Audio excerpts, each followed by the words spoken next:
More than any other writer, it was Turgenev who changed people's minds about serfdom. He grew up in a noble family on an estate rather like this. He had a privileged childhood, but he witnessed his mother being tyrannical with the family serfs. He saw serfs beaten, sent off to the army, serf families split up. Turgenev wrote a series of stories, collected under the innocuous title Sketches from a Hunter's Album. Here was a human portrait of the serfs themselves, alongside the cruelty of their masters, the landowners. This book was published in 1852, exactly the same year as Uncle Tom's Cabin in the United States. And just as Uncle Tom helped to mobilize public opinion against slavery over there, this book had the same effect against serfdom over here. Tsar Nicholas I was so angry about the book that he placed Turgenev under house arrest for having insulted the landowners of Russia. Privately, Nicholas acknowledged that serfdom would eventually have to go, but not yet. His beloved army depended on it to fill its ranks.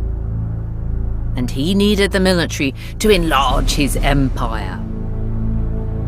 Under Nicholas, Russia expanded its territory in the Caucasus and Central Asia and became the dominant power in the Near East. Russia had the largest army in the world. All the other powers thought that she was a terrifying threat. But these numbers were deceptive. Mostly the army was made up of these conscripted peasants whose equipment was poor and whose motivation was poorer.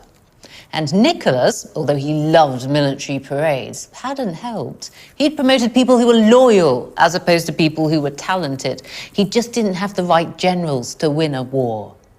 So it would only be a matter of time before the might of the Russian war machine would prove to be paper thin.